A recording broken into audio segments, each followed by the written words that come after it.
எல்லோருக்கும் வணக்கம். என் பெயர் என் குடும்பத்தின் அடையாளம். இன்றைக்கி என்னுடைய ஸ்டடி பிளான் இதுதான். என்னோடய ஸ்டடி பிளான் பற்றின எந்த ஒரு எக்ஸ்ப்ளனேஷனும் இப்போ நான் உங்களுக்கு கொடுக்க போகிறதில்ல. தமிழில் எப்படி நம்ம 95+ மார்க் எடுக்கலாம் அப்படின்றத பற்றின இன்ஃபர்மேஷன்ஸ் தான் உங்களுக்கு கொடுக்க போகிறேன். நான் எப்படி என்னுடைய ஸ்டடி பிளானில் தமிழை கவர் பண்ணுறேன், தமிழ் டெஸ்ட்டு நான் எப்படி போட்டு பார்க்குறேன் அப்படின்றத சொல்ல போகிறேன். இது என்னோடய ஃபோனில் இருக்கக்கூடிய ஒரு ஆப்பு. இந்த ஆப்பில் தான் நான் டெய்லியும் டெஸ்ட்டு போட்டு பார்ப்பேன். டெய்லி ஒரு டெஸ்ட்டு போட்டு பார்ப்பேன். இதில் மொத்தம் 20 செட் ஆஃப் கொஷின்ஸ் இருக்குது. நான் ஒரு 20 செட் ஆஃப் கொஷின்ஸ் முடிச்சிட்டேன் அப்படின்னாக்கா அகெயின் நான் மறுபடியும் ஃபஸ்ட்டு கொஷின் வந்து டெஸ்ட்டு போட்டு பார்ப்பேன். இது அப்படியே ரொட்டீன் பண்ணிகிட்டே தான் இருக்கேன். நான் கிட்டத்தட்ட ஒரு 1 இயர்க்கு மேலே இந்த ஆப் வச்சுட்ருக்கேன். இந்த ஆப்பில் நிறைய இன்ஃபர்மேஷன்ஸ் இருக்கும். நமக்கு இண்டிவிஜுவலாகவும் நிறையவே இருக்கும்.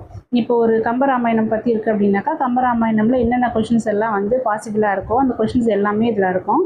அதே மாதிரி தான் திருக்குறள் பற்றின கொஷின்ஸும் இருக்கும். இந்த மாதிரி ஒவ்வொரு டாப்பிக்கும் அதில் கொஷின்ஸ் எல்லாமே நான் போட்டு பார்த்துட்ருப்பேன். ஃப்ரீயாக இருக்கிற டைமில் நான் சாப்பிடும் பொழுதோ இல்லை பசங்களுக்கு சாப்பாடு கொடுக்கும் பொழுதோ நான் அப்போ அதை சும்மா ஜஸ்ட்டு நான் பார்த்துட்டு தான் இருப்பேனே தவிர நான் வேறு எதையும் பார்க்க மாட்டேன். ஏன் அப்படின்னாக்கா பசங்க டிவி பார்ப்பாங்க, நமக்கு டிவி பார்க்குறதுக்கு சான்ஸே இல்லை. அவங்க பார்க்குற கார்ட்டூன்ஸை நம்மளால் பார்க்கவும் முடியாது.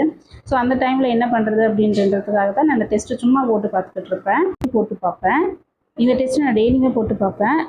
இதுதான் என்னுடைய ஃபஸ்ட் ஸ்டெப். ஓகேங்களா? நீங்களும் ஏதாச்சும் ஒரு டெஸ்ட்டு போட்டு பாருங்கள். டெய்லியும் இந்த மாதிரி ஃபோனில் சின்னதாக ஒரு 10 கொஷின்ஸ் 20 கொஷின்ஸ் வர மாதிரி நீங்கள் டெஸ்ட்டு போட்டு பாருங்கள். செகண்டு, நான் ஈவினிங் டைம்லேயோ இல்லை மார்னிங் டைம்லேயோ எனக்கு எப்போ ஃப்ரீயாக இருக்குதோ அந்த டைமில் என்கிட்ட ஒரு கொஷின் பேங்க் வச்சுருக்கேன் நான் பாண்டியன் கைடில்.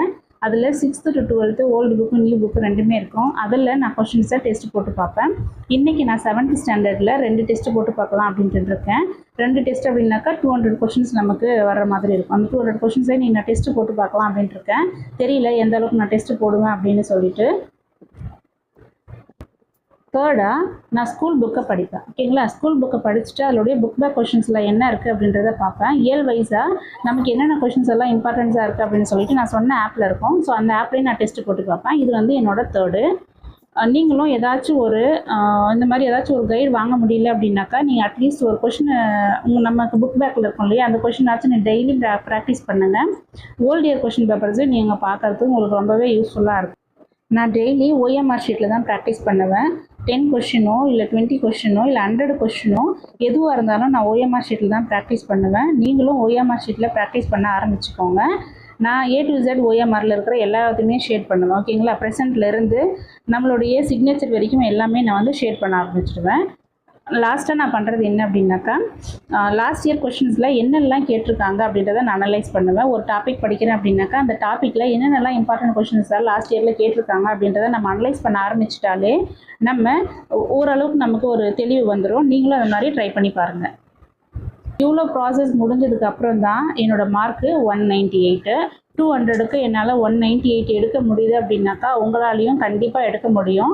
ஒரு ஹவுஸ் ஒய்ஃப்க்கு இந்த பிளான் வந்து ரொம்பவே யூஸ்ஃபுல்லாக இருக்கும். ஒரு ஒர்க்கிங் பர்சனாக இருக்கீங்க அப்படின்னாலும் நான் ஃபாலோ பண்ணுறது வந்து உங்களுக்கு ரொம்பவே யூஸ்ஃபுல்லாக இருக்கும். நீங்களும் ட்ரை பண்ணி பாருங்கள். இந்த வீடியோ பிடிச்சிருந்தால் லைக் பண்ணுங்கள், ஷேர் பண்ணுங்கள். மறக்காமல் என்னோடய சேனலை சப்ஸ்கிரைப் பண்ணிக்கோங்க.